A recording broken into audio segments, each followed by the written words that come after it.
कुछ नाम अलग है, कुछ पहनावे अलग है। मैंने अपने आप को जातियों में बांट लिया, बाकी सब एक है, क्योंकि वसुधा का हर मानव एक ही है, एक प्रभु परमात्मा की ही रचना है। इसलिए तो मनुष्य ने कितने साल पहले ये बात कही, अयम निजय परोवेति गणना लघु चेतसा मुदार चरिता नाम तो वसुधैव कुटुंबकम। ये पूरी वसुधा एक कुटुंब है, एक परिवार है। ये बात हमारे धर्म ग्रंथों में लिखी है, दर्ज की है। लेकिन आज देखने को मिलता है कि जो मेरे अपने ही परिवार हैं, उनमें भी सामंजस्य नहीं, उनमें भी प्रेम नहीं, क्योंकि हम शरीरों के तल पे जी रहे हैं, शरीरों से जुड़ी हुई चीजों को ही सच मान के बैठे हैं। आत्मा की तरफ तो ध्यान ही नहीं जाता। और वो आत्मा जो रहने वाली है, जो शाश्वत है, जो अनादिकाल से सत्य है, जिसके बारे में लिखा भी है कि ये जो आत्मा है जो बदलती नहीं है, चेंज नहीं होती है, लेकिन ये आत्मा चक्र में पड़ी हुई है, जन्म और मृत्यु के चक्र में पड़ी हुई है। Repeated birth, repeated death, repeated comes in mother's womb. The soul which is ultimate, which is not changeable, is involved in transmigrative process. चक्र में पड़ी हुई आत्मा को निजात प्राप्त होती है जब सद्गुरु से अलौकिक दिव्य ज्ञान मिलता है। और ये ज्ञान ही अनादिकाल से गुरु पीर पैगंबरों के जीवन देखे, उनके अनुयायी जो रहे, उन्होंने पूरी मानवता को ही अपना माना, पूरे संसार को ही अपना माना। और वही थे जो नहीं मान रहे थे अपना, जो अपनी जाति अलग मान रहे थे, अपना धर्म अलग मान रहे थे, अपना परिवार अलग मान रहे थे, वही दूसरों के प्रति नफरत का भाव लिए हुए जी रहे थे। उन्होंने फिर संसार का किस तरह से कितना नुकसान किया, कितने कितने युद्ध हुए, कितने कितने इंसानों पर अत्याचार हुए, जाति के नाम पे, धर्म के नाम पे। लेकिन सही मायनों में मानुष की जात सब एक पहचान हो, एक परमात्मा ही है जो हम सबका मूल आधार है। जीवन उसी का आनंदित हुआ है अनादिकाल से, जिसने इस एक को एक करके जाना और इस एक को एक करके माना, तभी उसके जीवन में खुशियां आई, उसके जीवन में आनंद आया, उसका जीवन प्रफुल्लित हुआ। आज सद्गुरु माता श्री दीक्षा जी महाराज ये अलौकिक ब्रह्म ज्ञान देकर हर मानव मात्र को इस परमात्मा के साथ जोड़ के एक ऐसा जीवन प्रदान कर रहे हैं जो आनंदमय जीवन है, जो किसी का बुरा ना ही सोचता है ना ही करता है, वो परमात्मा को अंगसंग महसूस करते हुए जीवन जीता है। जैसा कि अनेकों बार दास को एक बार इसी तरह से सर्वधर्म समाज सम्मेलन में जाने का मौका मिला। वहां अगर पंडित जी हैं तो वो कह रहे हैं कि एको ब्रह्म द्वितीयो नास्ति। मौलवी जी कहते हैं अल्लाह एक है, वाहिद है, गॉड इज वन, एक ओंकार, तो एक ही परमात्मा है। लेकिन फिर ये नफरत क्यों है, भेद क्यों है? इसके आधार पे आपस में एक दूसरे से लड़ते क्यों हैं? क्योंकि कह रहे हैं ये एक है, इसको एक करके एक मान नहीं रहे। कबीर जी ने कहा जब हम एक को एक कर जाना तब लोगन काहे को माने। जिसको आप एक कह रहे हो, हमने उसको एक करके माना है, और फिर भी संसार में उसके प्रति भी नफरत के भाव। तो ये एक परमात्मा, इसको जानने के बाद फिर इंसान के मन से आशंका समाप्त हो जाती है। वो किसी का बुरा कर नहीं सकता, क्योंकि वो उसको देख रहा है। एक छोटा सा भी बच्चा हो, उसके सामने भी मुझे कुछ गलत करने के लिए सोचना पड़ता है। और ये परमात्मा हर वक्त मेरे साथ है।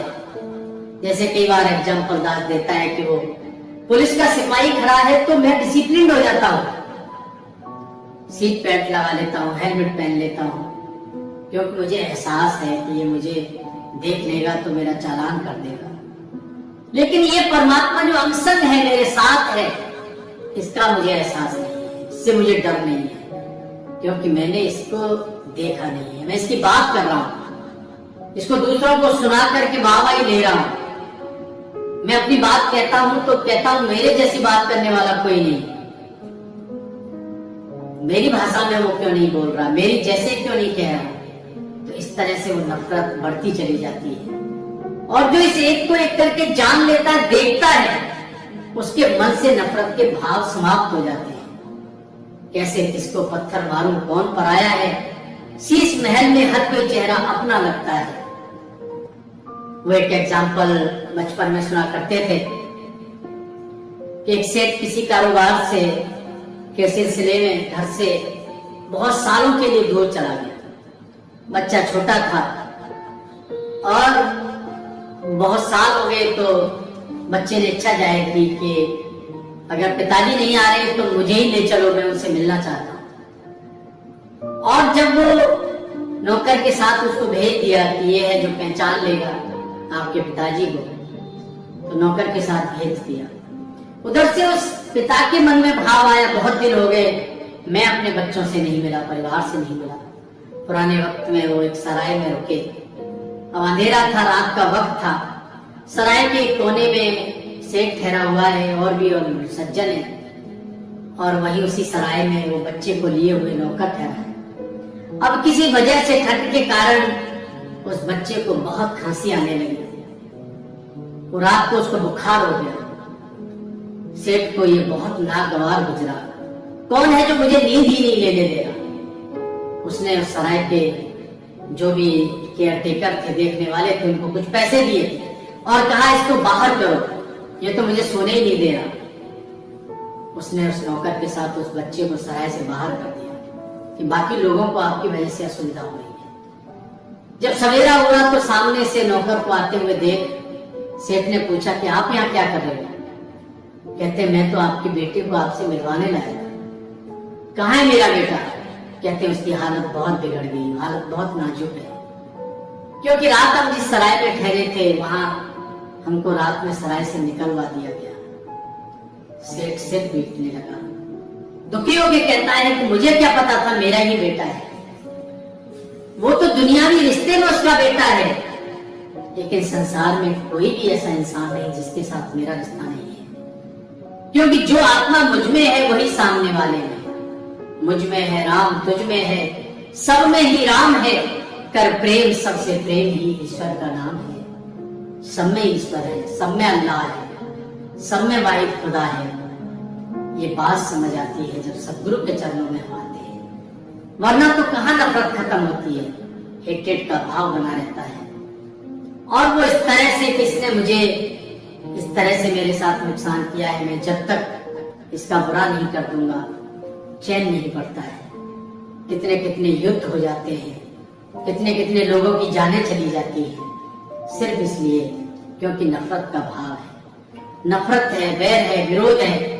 लेकिन दास बहुत यकीन और विश्वास के साथ कहे कि आज सदगुरु माता श्री दीक्षा जी महाराज से जो इस अलौकिक दिव्य ज्ञान को प्राप्त कर लेगा, वो फिर किसी के प्रति नफरत ला ही नहीं सकता, क्योंकि वो जान जाएगा कि जो मेरे जीवन का आधार है वो उसके भी जीवन का आधार वही है। वो और मुझ में कोई फर्क नहीं है, हम दोनों ही एक हैं। तो इस प्रकार से ये प्यार बढ़ता चला जाएगा, प्रेम बढ़ता चला जाएगा। आज जिन के आधार पे हमने धर्म कायम किए हैं, अगर हम उसके अतीत में जाएं तो जब गुरु पीर पैगंबर आए थे तो उनका ये धर्म नहीं था। वो अलग अलग संप्रदाय में जी रहे थे।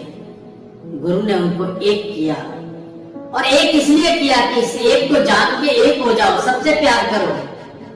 वो उस वक्त सबसे प्यार करने लगे, लेकिन विडंबना देखिए कि फिर उसी को आधार बना के अपने आप को अलग करके बाकी सबसे, और फिर इस मानवता पर अत्याचार करने लगे, कत्लो गारत में पड़ गए।